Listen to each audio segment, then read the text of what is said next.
Assalamualaikum warahmatullahi wabarakatuh. Bagaimana kabar semuanya hari ini, sehat? Terima kasih kedatangannya. Kemarin kalian baru divaksin, tapi hari ini alhamdulillah kita bisa bertemu kembali dalam pembelajaran bahasa Indonesia. Sebelum kita mulai, tolong Rafi disiapkan pembelajaran hari ini.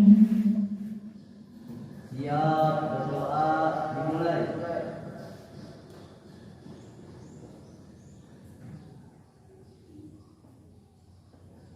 Selesai.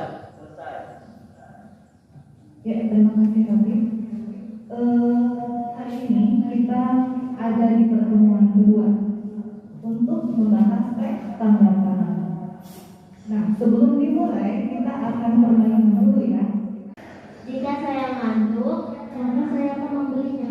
Jika saya haus, maka saya akan membeli. Hari ini kita akan membahas mengenai struktur pembangun dan unsur kebahasaan dari teks tanggapan. Ini adalah lanjutan dari materi minggu yang lalu. Minggu lalu kita sudah membahas pengertian teks tanggapan. Kira-kira siapa yang tahu, masih ingat nih, apa sih yang disebut dengan teks tanggapan? Siapa yang masih ingat? Oh ya, silakan Rafi. Teks tanggapan adalah teks yang berisi tanggapan kita terhadap semua hal yang terjadi di sekitar. Oke, di minggu yang lalu selain pengertian teks tanggapan, diinformasikan juga tentang jenis kalimat apa saja yang biasanya terdapat dalam teks tanggapan. Kira-kira siapa yang masih ingat? Oh iya, silakan Alia. Pujian, saran, dan kritikan.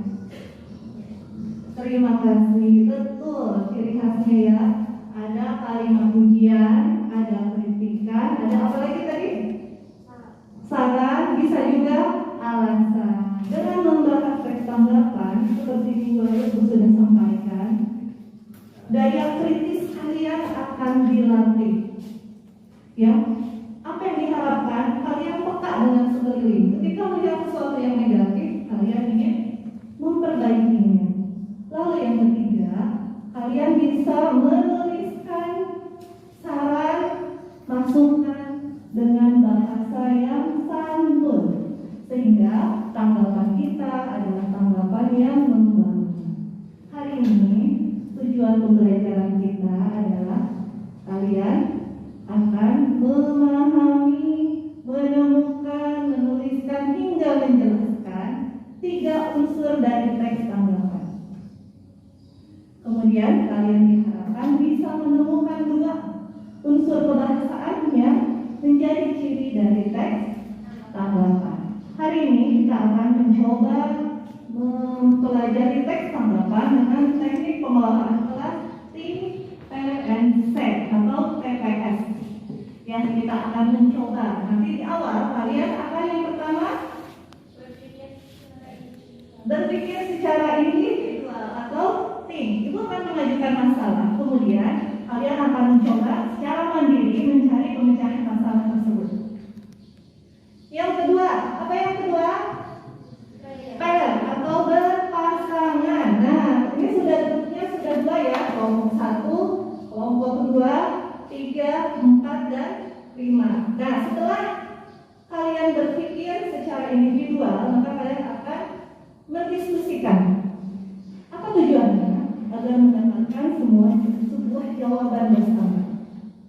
Nah, kemudian nanti di akhir kita akan masuk ke yang ketiga, yaitu share atau kita akan berbagi jawaban. Ya, nanti kalian dengan pasangan akan mempresentasikan apa yang sudah kalian diskusikan ke teman-teman. Ini kita akan bahas tentang struktur pembangun dan unsur kebahasaan dari teks tanggapan.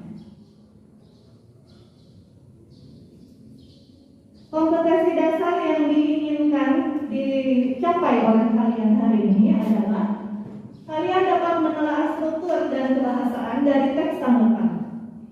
Teks tanggapannya bisa tentang lingkungan hidup, kondisi sosial, dan atau keragaman budaya.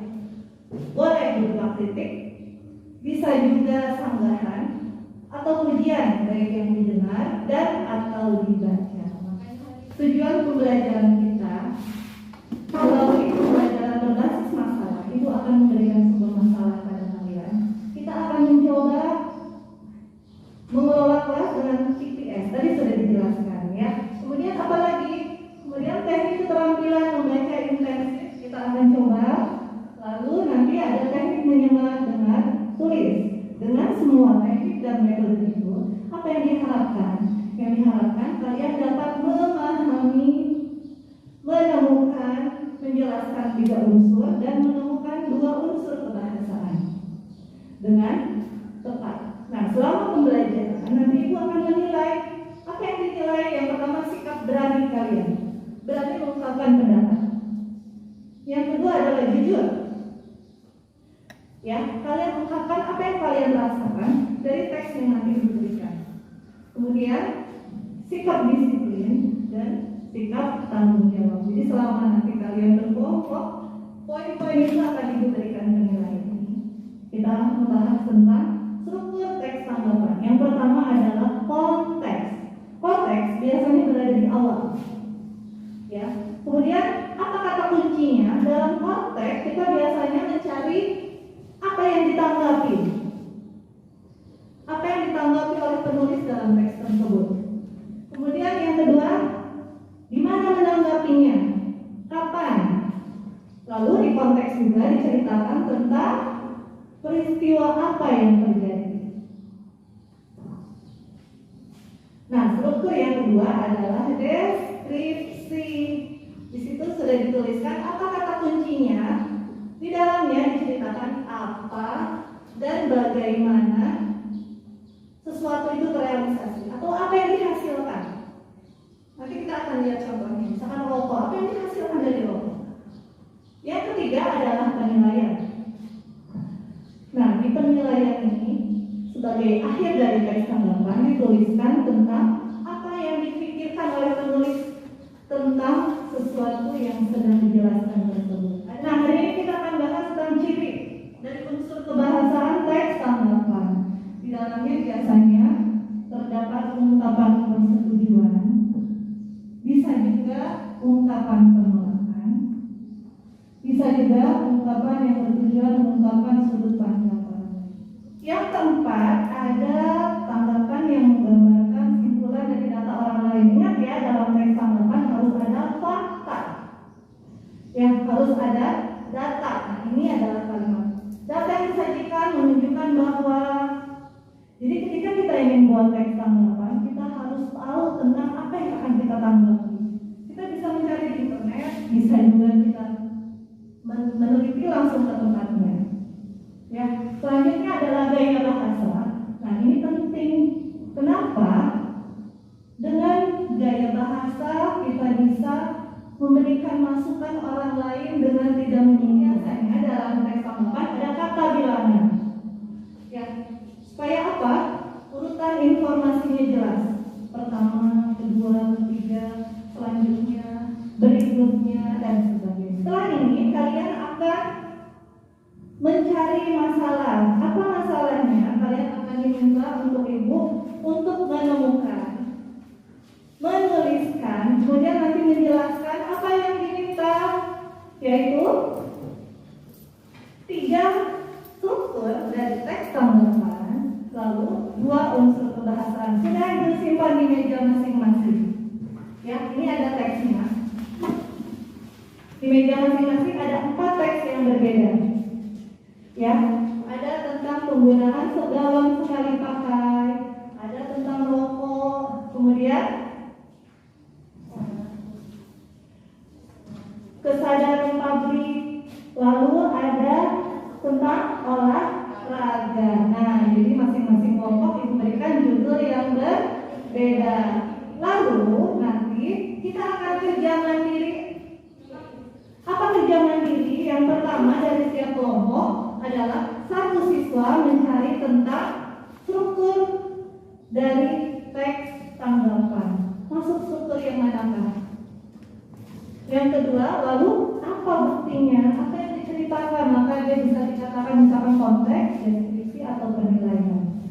Nah, siswa yang lain ini kelompok 1, kelompok 2, 3, 4, dan 5. Temannya yang lain adalah mencari 2 unsur kebahasaan dari teks tambahkan yang sudah diberikan.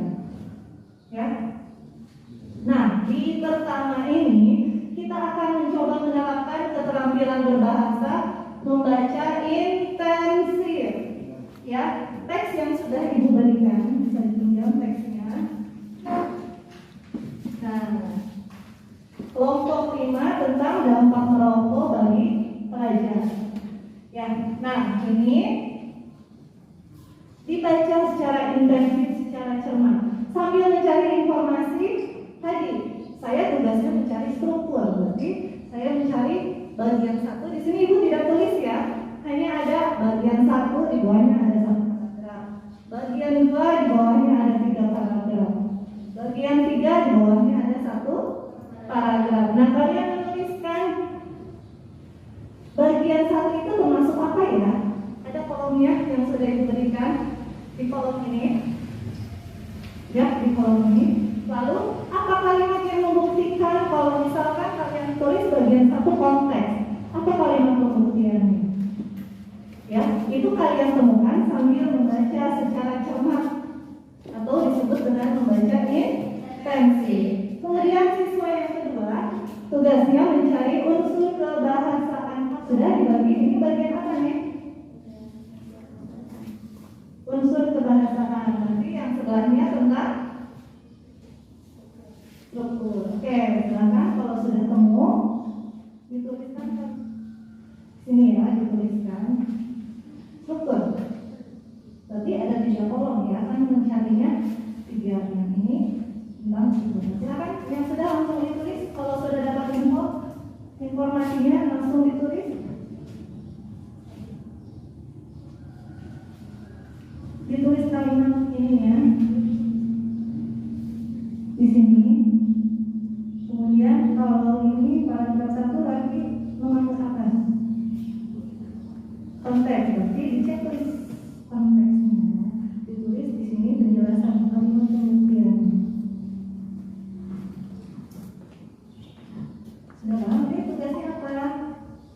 Mencari jadi kebahasaannya dari teks yang berjudul olahraga. Silakan, sudah ditulis ya kalimat pembuktiannya juga. Berarti ini struktur. Yang pertama kan bertemu belum? Dan diceklis. Gimana? Boleh ditulis. Lalu pembuktiannya apa yang konteks tadi apa ya kata kuncinya nih? Apa? Siapa? Nah, dituliskan di paragraf dari teks tentang olahraga ya, kelompok 4 ya, tentang olahraga. Silakan. Ada yang masih belum paham? Ini tugasnya struktur ya. Alhamdulillah. Ini tentang unsur bahasa. Setelah ini kalian dengan kelompok akan berdiskusi bersama. Kita sudah masuk ke teknik pengelolaan kelas yang namanya adalah P. Apa itu P? P itu adalah berpasangan dengan kelompoknya masing-masing. Lalu kalian ada yang membacakan hasilnya tadi. Subhanallah menuliskannya ya. Ada yang menuliskan hasil kerjanya, ada yang membaca, lalu ada yang menulis. Kita menyimak dengan mendengarkan dengan baik, maka kita bisa menuliskan. Sebelum beralih konsentrasi. Konsentrasi dimulai.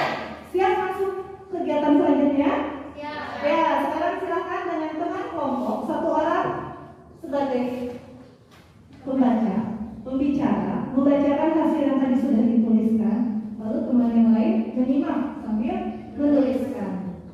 Ya, oke, silakan bekerja. Boleh, siapa dulu? Boleh, silakan.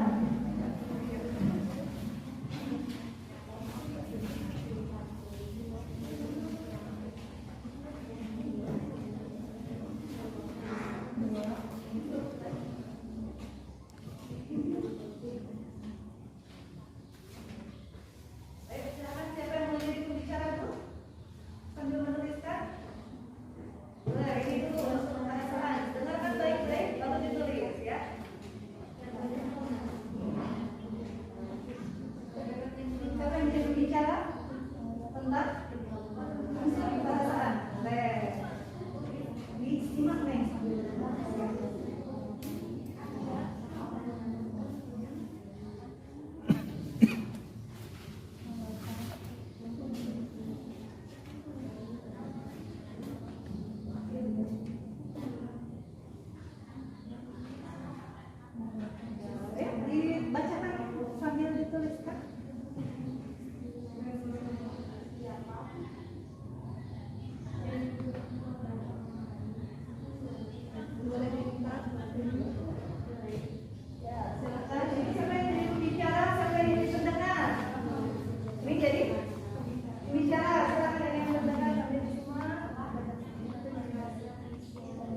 Ya, yang ke depan silakan kelompok 1. Ya, silakan kelompok 1. Silakan tolong presentasikan hasil pekerjaannya. Kelompok lain silakan disimak ya. Oke, konsentrasi. Konsentrasi Nah, perhatikan teman-temannya jika nanti ada yang ingin ditanyakan di depannya. Silakan di sini. Kelompok 1, 2.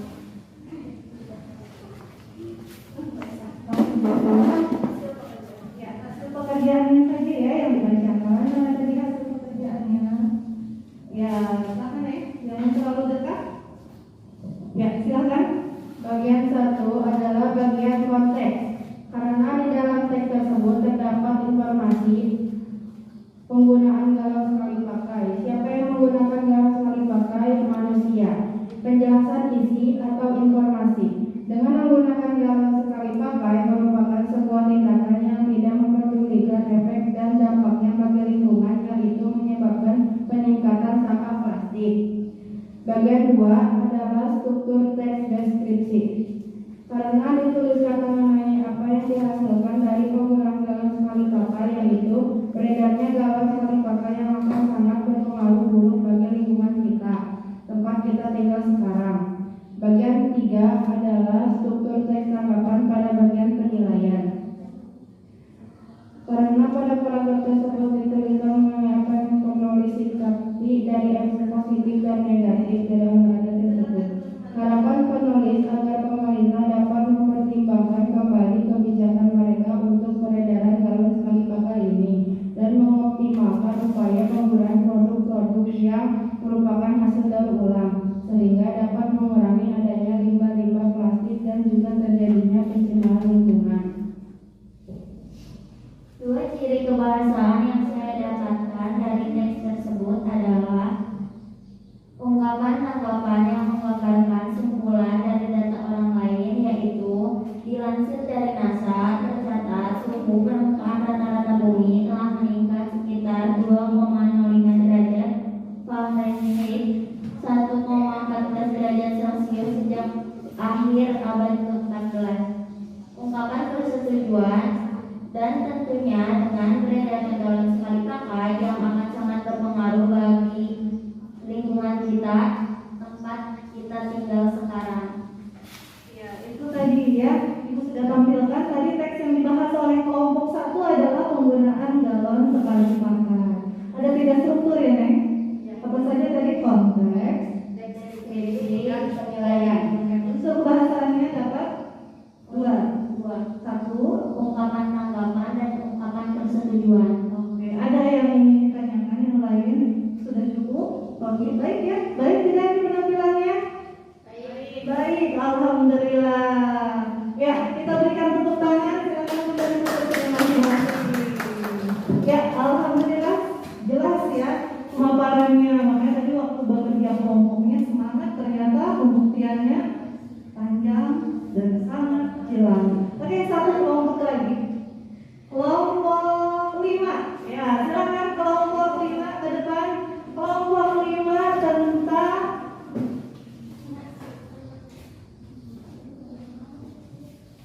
dampak merokok bagi pelajar. Ini teksnya kita akan lihat pemaparan apa yang ditemukan oleh temannya.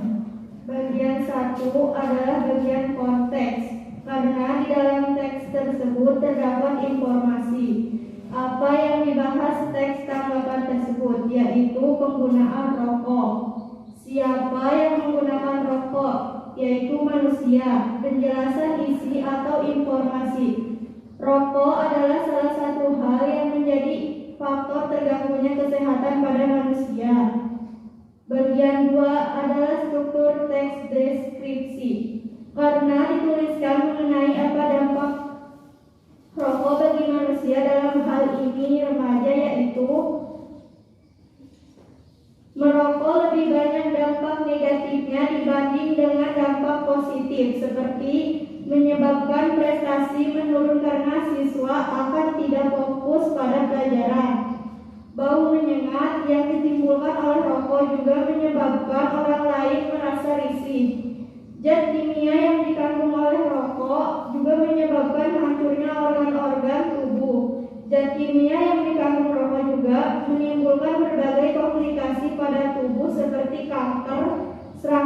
jantung, penyakit paru-paru, penyakit tenggorokan, gangguan pada pita suara. Bagian 3 adalah struktur teks tanggapan pada bagian penilaian. Berbagai upaya perlu dilakukan untuk meminimalisir jumlah perokok dan saat ini sudah dilakukan, yaitu banyak slogan-slogan larangan untuk merokok. Semua produk rokok sekarang sudah tertera bahaya merokok itu di kemasannya. Pemerintah juga telah melarang untuk tidak merokok sembarangan karena asapnya juga menyebabkan polusi. Bahkan pemerintah telah memasukkan materi bahaya merokok pada kurikulum sekolah. Perlu ditumbuhkan kesadaran bagi pelajar dan masyarakat lainnya terhadap bahaya merokok. Peran orang tua sangat penting dalam mengawasi pergaulan anak agar tidak terjerumus. 2 ciri kebahasaan yang saya dapatkan dari teks tersebut adalah: pertama, ungkapan-ungkapan yang menggambarkan simpulan dari data orang lain, yaitu hasil dari survei di berbagai SMP, 40% siswa sudah pernah merokok. Kedua, ungkapan penolakan, yaitu padahal pada dasarnya merokok lebih banyak dampak negatifnya dibanding dengan dampak positif. Sekian, terima kasih. Ya, terima kasih. Itu tadi pemaparan dari kelompok 5 tentang rokok. Silakan kembali.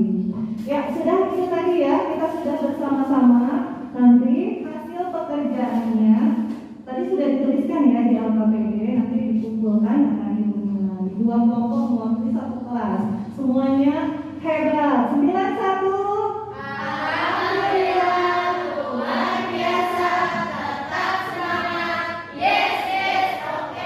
Nah, hari ini hebat semua ya. Tadi sudah sangat semangat. Kita udaranya baru hujan, dingin, mengantuk. Kemarin baru divaksin. Alhamdulillah, semuanya semangat. Ibu ada hadiah untuk kalian. Ya, seperti biasa, ibu akan membagikan cokolatos untuk anak-anak ibu yang hebat dan luar biasa. Semua anak hebat, ibu bagi-bagi. Nah, semuanya hebat. Sama-sama.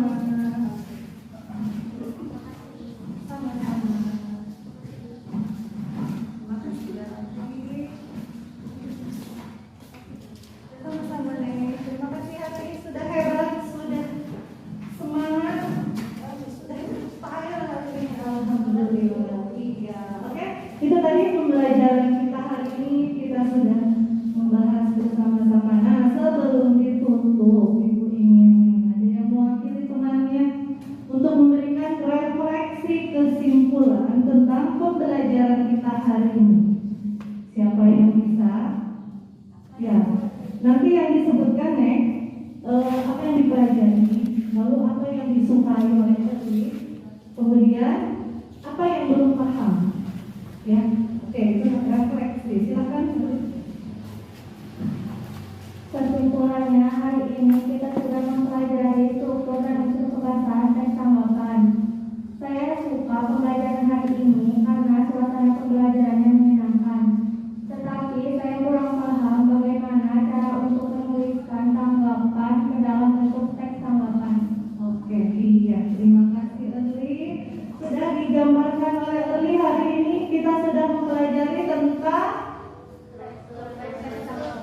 struktur dan unsur kebahasaan. Bahwa dalam teks tanggapan terdapat 3 unsur pembangun. Yang pertama, konteks. Yang kedua, yang ketiga, penilaian. Kemudian kita juga mempelajari tentang unsur kebahasaan. Apa saja unsur kebahasaan? Sebutkan satu persatu tadi. Kalimat persetujuan, ungkapan tanggapan terhadap pendapat orang lain, boleh. Saran, bisa. Apa lagi? Kritikan, gaya bahasa atau memperhalus, majas itu tadi. Betul sekali. Oke. Nah, kemudian tadi hari ini menyenangkan, alhamdulillah. Kalian juga yang hebat ya. Seperti itu. Jadi kita hari ini bisa belajar menyenangkan. Kemudian tadi Erli ingin tahu apa tadi pertanyaannya Erli? Bagaimana cara untuk menuliskan tanggapan ke dalam bentuk teks tanggapan? Iya, alhamdulillah sudah tahu apa itu teks tanggapan, bisa mencari informasi, tahu strukturnya, apa ciri khas. Sekarang Erli ingin menuliskan. Ya, bagaimana membuat sebuah teks tanggapan, cara menuliskannya tadi ya, bahwa kita dalam menanggapi teks seseorang, kita menanggapi tentang suatu hal, maka kita harus menuliskan. Sebelum menulis kita harus paham dulu apa yang akan kita tanggapi. Kita cari dulu informasinya supaya apa yang kita tuliskan itu berdasarkan fakta. Kemudian ketika kita ingin menuliskan tanggapan, ketika kita tidak setuju, maka bagaimana menuliskannya? Menuliskannya dengan bahasa yang santun, dengan menggunakan tadi majas gaya bahasa, memperhalus supaya apa yang kita sampaikan tidak menyakiti seseorang, tapi malah ingin dia berubah jadi lebih baik. Nah, apa yang Erli tadi ingin tahu itu adalah materi kita di minggu depan. Minggu depan kita akan coba bersama-sama mengungkapkan pendapat, tanggapan kalian dalam sebuah bentuk teks. Ya, insya Allah kita akan mempelajarinya bersama-sama di pertemuan selanjutnya. Oke? Nah, terima kasih hari ini atas semua yang sudah dilaksanakan, atas semua semangatnya, kerjasamanya. Oke? Kita akan menutupnya bersama-sama dengan pembacaan doa. Ya, silakan Rafi. Untuk mengakhiri pembelajaran hari ini, alangkah baiknya kita berdoa. Berdoa dimulai.